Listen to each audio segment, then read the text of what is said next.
All right. Welcome back, everybody, to the channel. Today I'm gonna continue to read Karlson Flies Again, Chapter 2. If you remember last time, the Smidge and Karlson were just, kind of fooling around at home with a vacuum and like cleaning after they hadn't seen each other all summer. So the next chapter is At Home with Karlson. Little houses up on rooftops can look really inviting, especially those like Karlson's. Karlson's house had green shutters and a front porch with a little set of steps, excellent for sitting on. You can sit there in the evenings, looking at the stars, or in the daytime, drinking squash and eating biscuits. If you've got any biscuits, of course. At night, you can sleep out there. If it happens to feel too hot indoors, and you can wake up there in the mornings and see the sun rise over the rooftops on the other side of town. Yes, it really is an inviting house, and so neatly squeezed in between a chimney stack and a firewall that you can hardly see it. Unless you happen to be walking around up on the roof, of course, and find yourself just behind the chimney. But people don't often do that. Everything's so different up here, said Smidge, once he and Karlson had landed on the front steps of Karlson's house. Yes, thank goodness, said Karlson. Smidge looked on around him. More roofs and so on, he said. Miles and miles of roofs, said Karlson, just like for going around and jiggery poking as much as you like. Shall we jiggery poke a bit now? Asked Smidge eagerly. He remembered how exciting it had been the last time he and Karlson did some jiggery pokery up on the roof together. But Karlson gave him a stern look.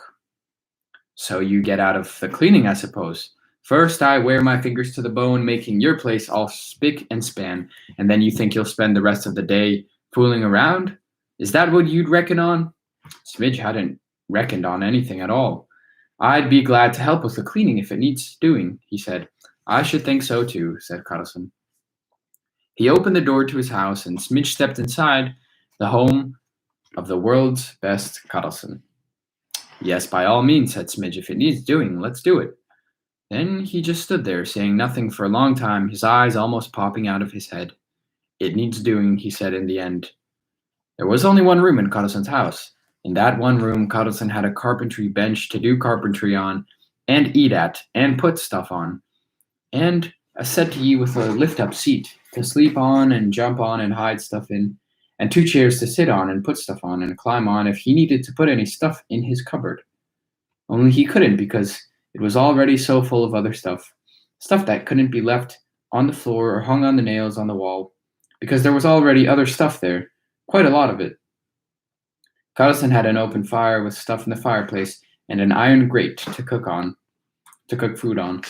The mantelpiece was covered in stuff, but there was hardly any stuff at all hanging from the ceiling.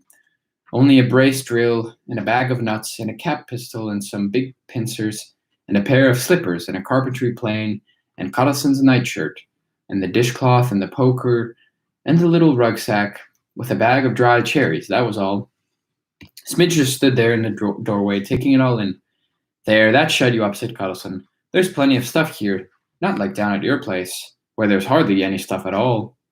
Well, there's stuff all right, said Smidge, but I can see why you want to clean up. Karlson threw himself onto the settee and settled back comfortably. You've got the wrong end of the stick there, he said. I don't want to clean up. You want to clean up after all my toiling down at your place, don't you? Aren't you going to help me even a little bit? Asked Smidge uneasily.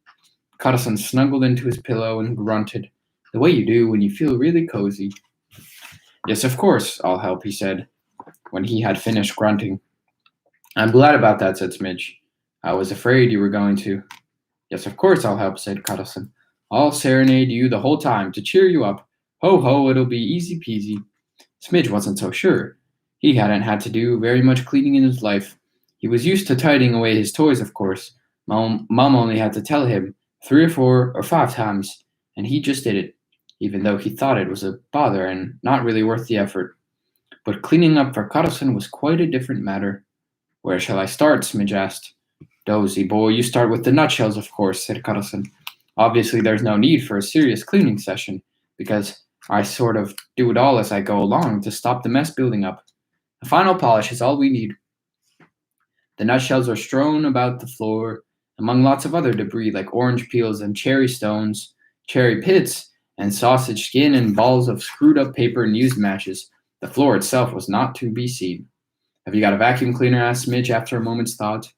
That was plainly a question Cuddleson didn't like. He looked crossly at Smidge. Some people are very lazy, I must say. I've got the world's best broom and the world's best dustpan. But that's not good enough for certain lazy bones. Oh no, they want vacuum cleaners to get out of doing anything themselves. Cuddleson gave a snort. I could have 1,000 vacuum cleaners if I wanted, but I don't take things as easy as some people. I like exercise. I think I do too, said Smidge apologetically. But come to think of it, you haven't got any electricity for a vacuum cleaner, have you? He remembered now that Cuddleson's house was very old-fashioned. There was no electricity or running water. Cuddleson had an oil lamp for a light in the evenings, and he got his water from the water butt just outside his house. You haven't got a rubbish chute either, a trash can, said Smidge. Though you could really do with one. So you think I haven't got a rubbish chute, eh? Said Cuddleson. What do you know about it? You sweep up the rubbish and I'll show you the world's best rubbish chute. Smidge sighed. He picked up the broom and set to work. Cuddleson lay there watching his hands clasped behind his head, looking very pleased with himself. He sang to Smidge just as he promised. Lie down, young yeoman. The sun moves always west. The road one treads to labor will lead one home to rest, and that will be the best. Exactly so, quite right, said Cuddleson, adjusting his pillow to make himself even more comfortable. Then he sang it again while Smidge went on sweeping, and in spite of Smidge being so busy, Cuddleson suddenly said, While you're at it, could you make me a cup of coffee? Me? Asked Smidge. Yes, please, said Cuddleson, though I don't want to put you to any extra bother. All you've got to do is light the fire in the hearth and fetch some water and boil it up with the grounds from last time. I can drink the coffee for myself. Smidge dejectedly surveyed the floor, which was nowhere near having had its final polish yet. Can't you make the coffee while I do the sweeping? He suggested. Cuddleson gave a heavy sigh. How does anybody get as bone idle as you? He asked. Since you're at it anyway, can it be that hard to make a cup of coffee as well? No, of course not, said Smidge. But if you really want to know what I think. No, I don't, said Cuddleson. Don't trouble yourself. Instead, try being a bit of a help to the person who has worn himself out for your sake, vacuumed your ears, and I don't even know what. Smidge put down the broom. He took a bucket and dashed outside for some water. He grabbed some wood from the wood box and shoved it into the fireplace and did his best to get a fire going, but it wouldn't catch light. I'm not used to this, he said apologetically. Couldn't you just light the fire, I mean? Don't try that with me, said Cuddleson. If I was up and about, it would be different, and I'd be able to show you what to do. But since I happen to be having a lie down, you can't expect me to do everything for you. Smidge could see that was fair enough.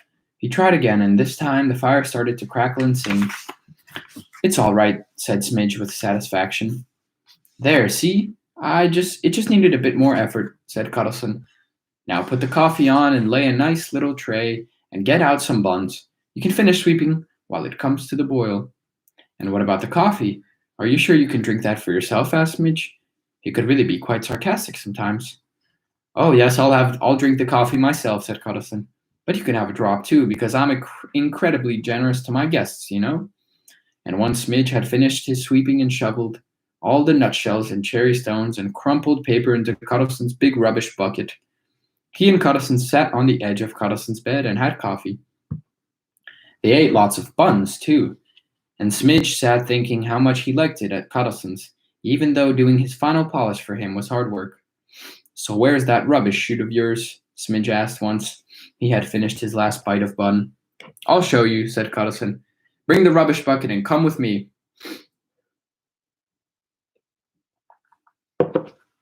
He led the way out to the front porch. There, he said, pointing down towards the gutter. How do you mean? Said Smidge. Go down there, said Cuddleson. That's the world's best rubbish chute you've got there. You mean empty the trash onto the street? Said Smidge. I don't think you can do that sort of thing. Cuddleson snatched the rubbish bucket. That's what you think.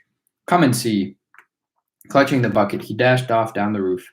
Smidge was scared, and what if Karlson couldn't stop when he reached the gutter? "Slow down," screamed Smidge. "Put your brakes on." And Karlson did put his brakes on, but not until he was right at the edge of the roof. "What are you waiting for?" called Karlson. "Come here." Smidge sat down on his backside and shuffled gingerly down to the gutter. "The world's best rubbish chute, a 20-meter drop," said Karlson, and swiftly tipped the bucket upside down. A torrent of cherry stones, nutshells, and balls of pepper went cascading down the world's best rubbish chute, straight onto the head of an elegant gentleman who was on the pavement smoking a cigar. "Oh no," said Smidge. "Oh no, look, it went all over him." Karlson gave a shrug. "Who asked him to walk right under my rubbish chute, eh? Right in the middle of my autumn cleaning." Smidge looked worried. "Yes, but now I bet he's got nutshells inside of his shirt and cherry stones in his hair, and that isn't very nice." "Oh, it's a mere trifle," said Karlson. "If all you've got to worry about in life is a couple of nutshells down your shirt, you should be happy." But the gentleman with the cigar didn't seem very happy. They could see him shaking himself, and then they heard him shouting for the police. "What a fuss some people make about little things," said Karlson. "You should be grateful instead, because if the cherry stones take root in his hair, he might get a nice little cherry tree going there, and then he'll be able to go around picking cherries and spitting out the stones all day long." There was no sign of the police in the street below. The man with the cigar had to take his nutshells and cherry stones home with him. Karlson and Smidge climbed back up the roof to Karlson's house. "Come to think of it, I quite fancy spitting out some cherry stones too," said Karlson. "While you're at it, you can bring me that bag of cherries hanging from the ceiling in there." "Do you think I'll be able to reach?" asked Smidge. "Climb on my carpentry bench," said Karlson. So that was what Smidge did. Then Karlson and Smidge sat on the front steps, eating dry cherries and spitting the stones in all directions. They went rolling down the roof with a series of little rattles. It sounded so funny. The daylight was starting to fade. A soft, warm autumn twilight settled over all the roofs and houses. Smidge shifted a bit closer to Karlson. He did like sitting there on the front steps, spitting out cherry stones as it grew darker and darker. The building suddenly looked different, dark and mysterious, and in the end, totally black. It was as if someone had cut them out of black paper with big scissors and stuck on squares of shiny yellow paper for the windows. More and more gleaming squares stood out against the blackness as people switched on the lights in their house. Smidge tried counting them. To start with, there were only 3, then 10, and then there were lots and lots. Inside, behind the windows, you could see people moving about, doing things, and it made you wonder what they were doing, what they were up to, and who they were, and why they lived just there, and not anywhere else. Well, Smidge wondered. Karlson did not wonder. "They have to live somewhere, poor souls," said Karlson. "Not everybody can have a house on the roof, and not everybody can be the world's best Karlson." And what happens next time? We will find out on Friday. So that's the end of the chapter for today. It's a pretty short one, but it is what it is. And I hope you guys have a great day. Make sure to get outside, and I'll see you on Friday.